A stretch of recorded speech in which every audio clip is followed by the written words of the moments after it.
The Toyota RAV4 is one of those cars you keep recommending to friends and family because it's just so good.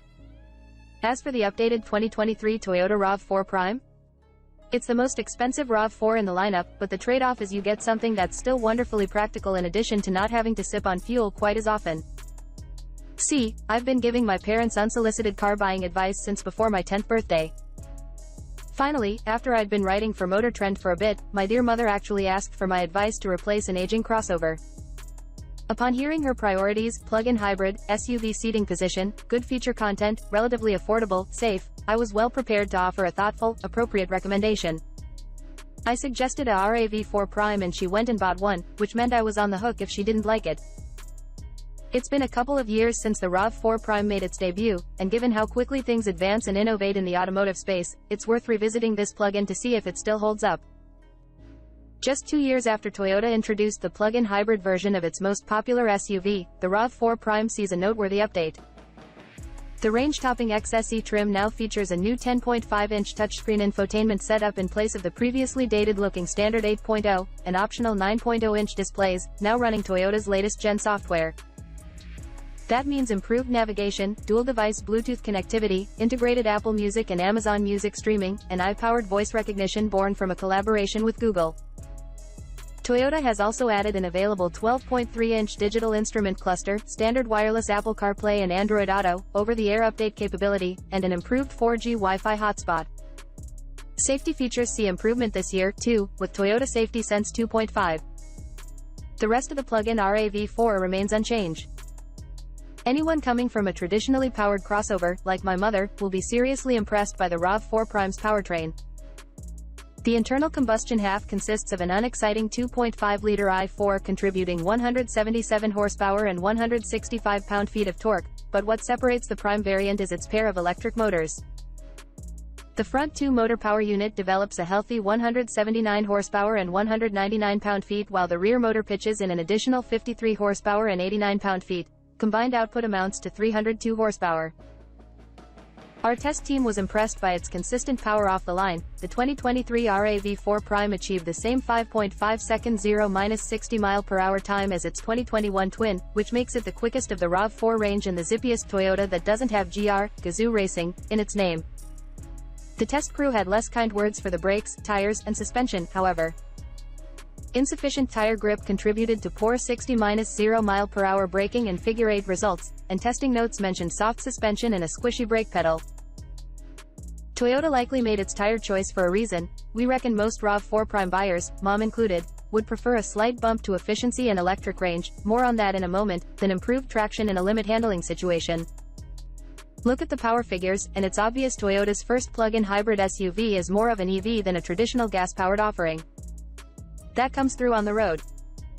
Thanks in part to its sizable 18.1 kWh battery, the standard RAV4 hybrid's power reserve only measures 1.6 kWh. The RAV4 Prime is rated to cover 42 miles on electricity alone.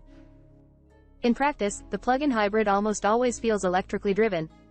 Motors this powerful provide plenty of thrust for everyday driving, and, according to the DOT, the average driver in the US only covers 37 miles per day. Mom says she's gone a month without filling the gas tank. For most folks, the RAV4 Prime will operate more like an electric SUV with a gas range extender than a traditional hybrid. Problem is, that's only the case if you have a solution to charge at home.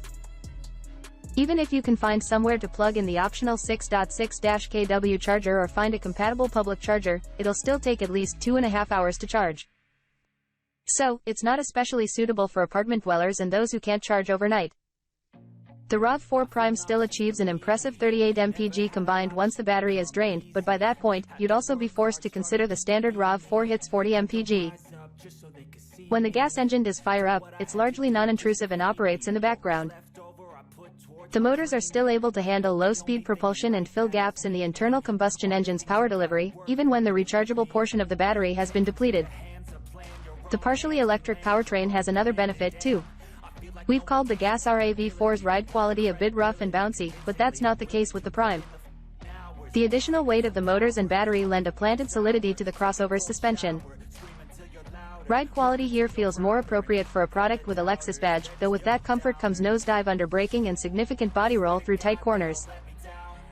The 9.0-inch touchscreen infotainment setup in last year's range-topping RAV4 Prime wasn't too small, it just felt old with relatively low resolution and a dated layout. This year's system is different. Toyota has clearly put care into its new infotainment software. Now there are large, clear icons that are easy to see without taking your eyes off the road for long, and an intuitive menu structure. We'd prefer if there was a split-screen option, say music and navigation, but we appreciate the attention paid to keeping the screen layout simple to minimize distraction.